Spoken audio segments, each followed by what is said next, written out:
Hey friends, it's Missy again. Thanks so much for stopping in today. I have a new layout and video to share for Hip Kit Club for Mixed Media Monday, and I'm going to be using the 2020 October Hip Kits for this. And I'm going to start this layout with this tag paper from Simple Stories. I was searching through all the papers and I had an idea pop into my head, and I saw that there were a couple of tags on here that I could use to make a rainbow. So I thought I'm going to cut out the rainbow colors and start my design with those. Then I decided to ruffle up the edges because I love texture on the edges, and I'm going to punch holes in the tags and then kind of create some kind of design using these tags. Now let me go ahead and say that I wind up not even using these. I took a break and then I had an epiphany for another idea. So I'm actually going to go ahead and assemble this. And I wanted to leave this in the video because I wanted to show you that, sometimes your original idea changes and it's okay to go a different route if you suddenly get an idea to do something different. Because that's what happened here. And I wanted to show you that that's okay, You don't have to keep going with something that you're not jiving with. But I did glue all of these together to make one big thing, and I do add some cord into all of the tags, and somehow, some way, I still may use this on a future layout. But once I got it all done, it just wasn't, I don't know, I just changed my mind. I like it, but I couldn't make it work with how I originally thought. I'm going to use this picture of me and my sister from a few years ago, and I like that our shirts are both gray. And I thought that it would match that blue color in the kits, which is kind of a slate blue color. And so I wanted to kind of play off that. And I think that's what made me change my mind. Once I got the photo out and looked at it against the rainbow, I just felt like I couldn't make anything else work. I did go ahead and layer some things behind my photo. That's the inner piece of that wreath that I cut out from my last layout. So I wanted to go ahead and layer some things behind the photo that would match the rainbow here. So I'm going to add a little bit of pink, a little bit of that golden yellow, and even more of that blue color.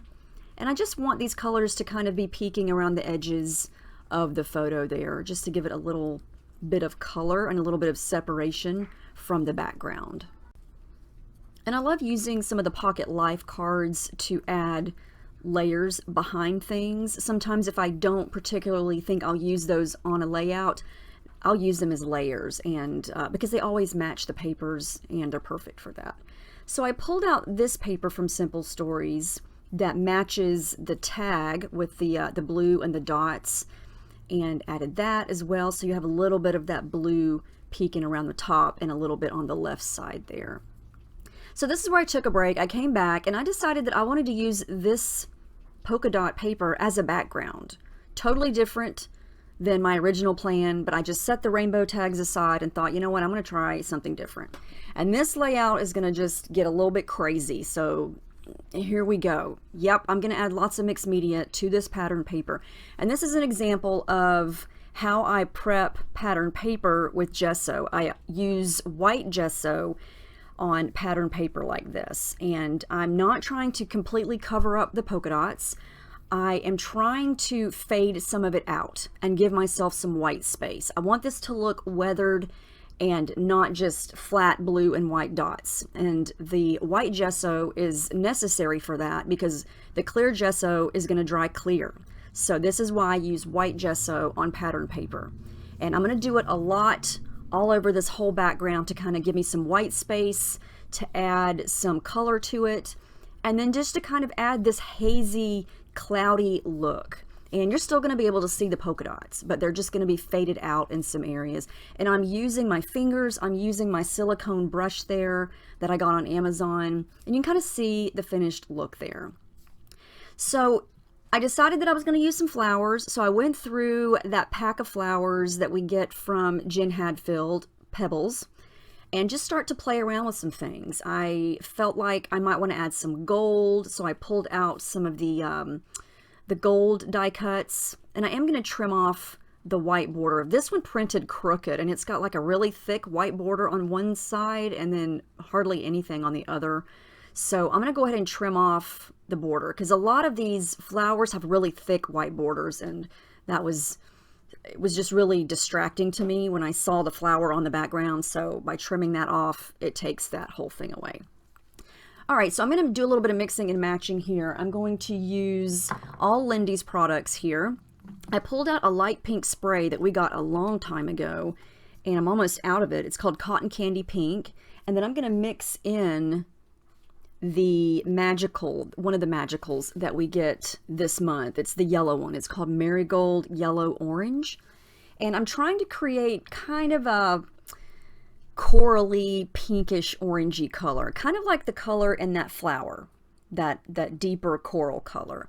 And so I'm just going to mix and match, add some water, use my brush, let the colors just kind of run and blend and kind of create a color wash along the background, because I'm going to have my photo kind of in the upper left corner area with the flowers on either side, and I want the background to kind of show around the edges and then down below that. So, and this is why you use the gesso. You can kind of see what I was talking about when I say that it gives me some white space. It kind of allows me to have the color on top of the white without it being affected by the blue of the pattern paper. Because when you add color to colored paper, it instantly is going to change the color of the mixed media, of the spray or the powder or whatever it is you're using. So whenever you use it on white, you're going to get more of a true color of whatever it is you're using. So the gesso does that.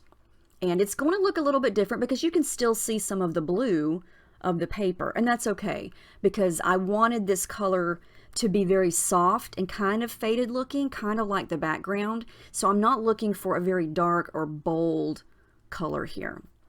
So I let this kind of almost dry, and then I added some gold. Now this is the Jen Hadfield Gold Glitter Spray that we got, I think, in last year's Christmas kits for November.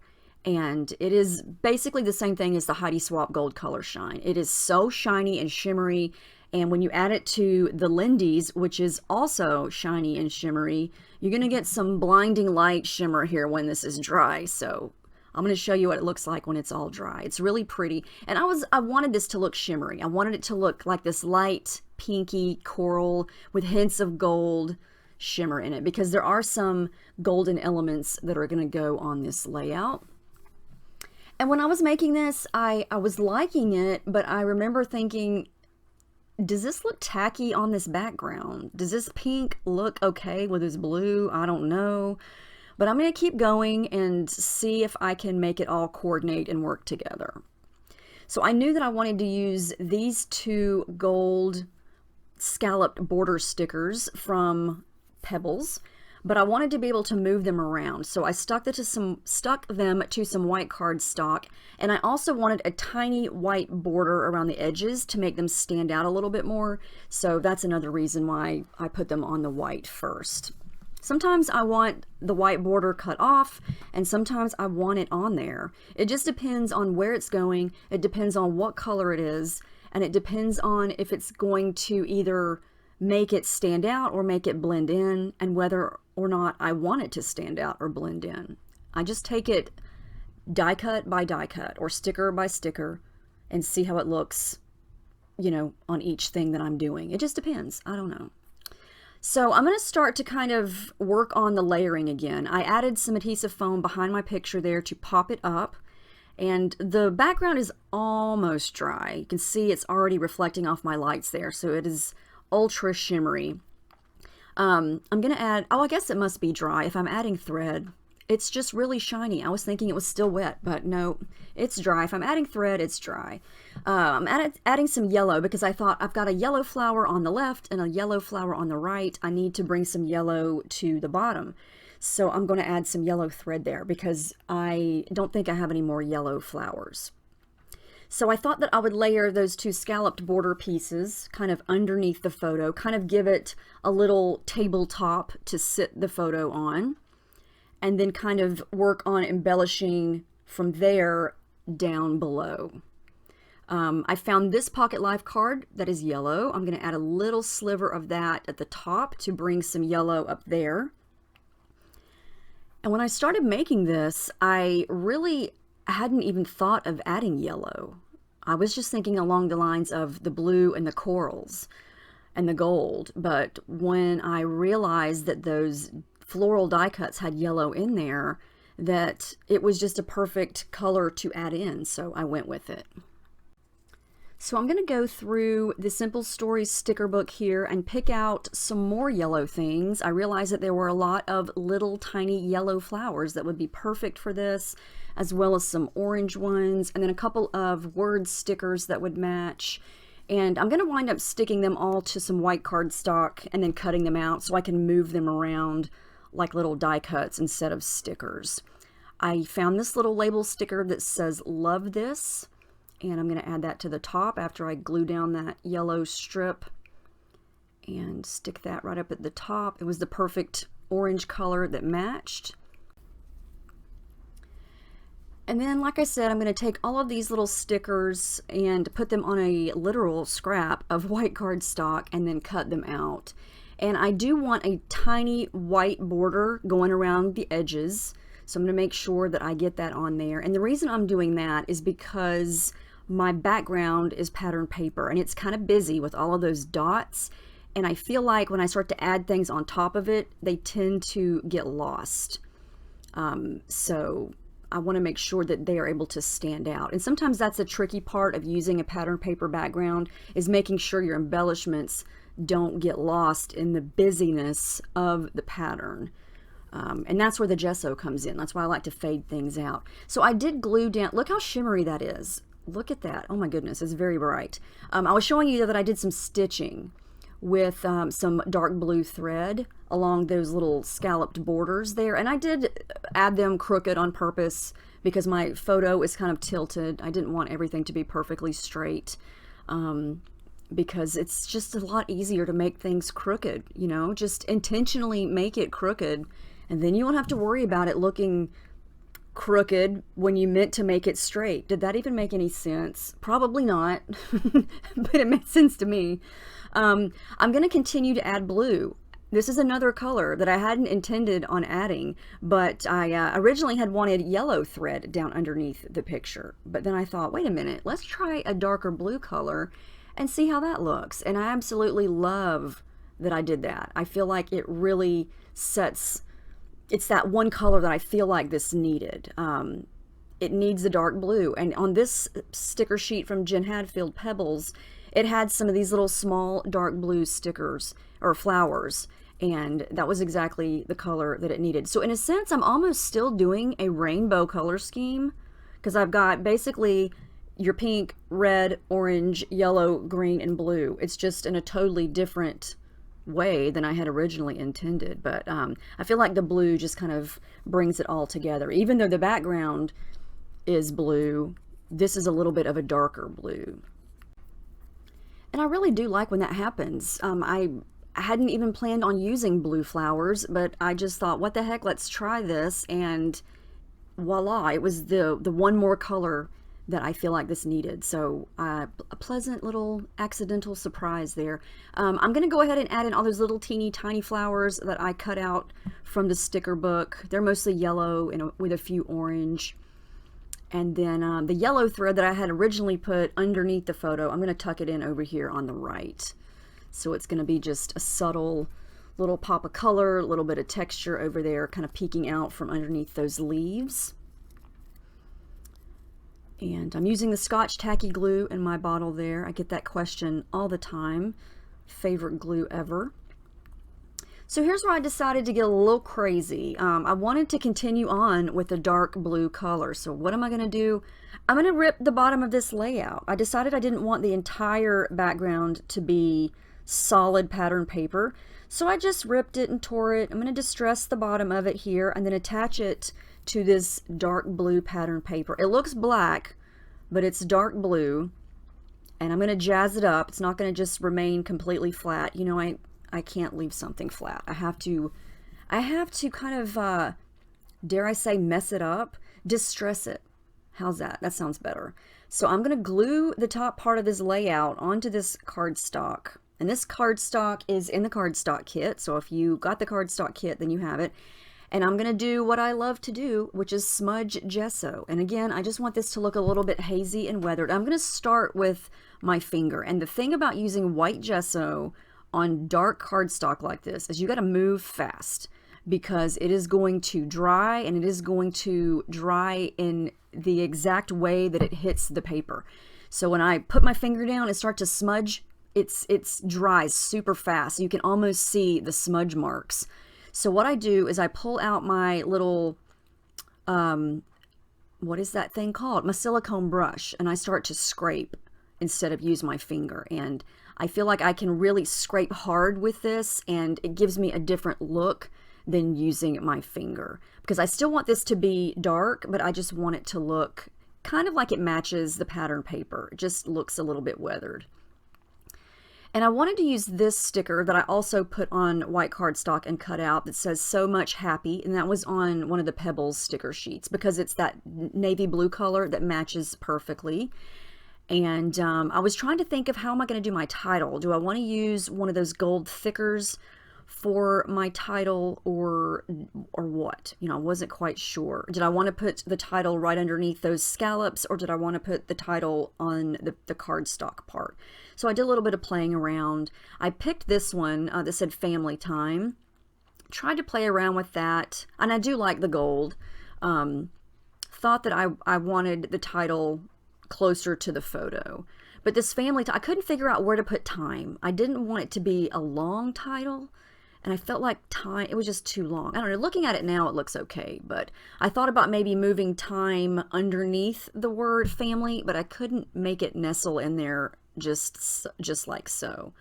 I'll show you that, how I fix it here in just a second. But I play around with it, try to work in the "So Much Happy," couldn't figure out where I wanted that to go either. So I just take a break, work on the little cluster at the bottom. Not quite sure how I want to do that.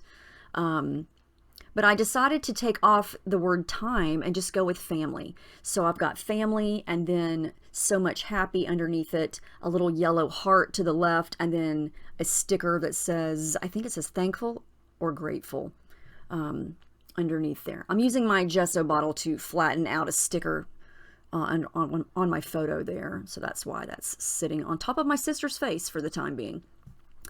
So I decided to kind of put the cluster on the bottom, kind of coming out from underneath the roll of the torn paper. So I'm going to start there and see how this goes. I tucked some more yellow thread underneath the pattern paper there, and I want to try to pull down at least one thing of each color down here at the bottom. So I want the light coral, pinkish color, the darker coral, something yellow, something green. And I don't know if you've paid attention to the packaging from all the Pebbles things in the kits, but they have this really pretty gold scalloping at the top. So I cut some of those off, and I'm going to use it right here. So always look at your packaging, because there's a lot of times where you could use the packaging on your layouts. So I'm going to use that to kind of bring down the idea of the scallops to this part, kind of peeking out from underneath the torn edges there. And then I'm going to layer in some of the matching flowers, leaves. I found a couple of puffy stickers, a blue flower that matches, and then a couple of yellow ones. I try to use this grateful sticker, but I just couldn't find a space for it, so I don't use it. Okay, I'm going to use some of these gold, shiny, soft, puffy, awesome leaves in a couple spots, and they're perfect. I wish I had many of these because they're awesome. They work so well on little floral clusters like this, and they give the perfect little touch of gold, which I like because I've got some gold going on all over the place. Ooh, sorry for my lighting there. It got a little bright. And I'm looking at this as I was making it, and I remember thinking, this is so not like your original idea. It's so crazy. That happens to me so many times, where I start with something and then it winds up going in a totally different direction. And I think that's what makes it fun. I did add a couple more of the gold splatters down at the bottom, and then we're almost finished here. I'm going to add in my journaling, and I have to use my white gel pen to make it visible down here. My gold pen ran out of ink. I don't know. I got to find another one. I love that pen. I used it so much. I used it up. So I'm going to use my white here because my only other pen is black and it would not show up on the dark blue there. But anyway, that's the final layout. I'm very happy with how this turned out, even though it was totally different than how I planned. But hey, sometimes you just have to go with it. And I think it turned out really pretty. And it's a different color scheme. And I didn't use white as a background. I used pattern paper. And I'm kind of proud of myself for that because I don't do that too often. But yeah, it was fun to do. It was a nice, fun challenge, and I hope it inspires you in some way to get a little messy, and don't be afraid of the gesso and what it can do. Don't be afraid to mix and match your pattern papers with your colored cardstocks.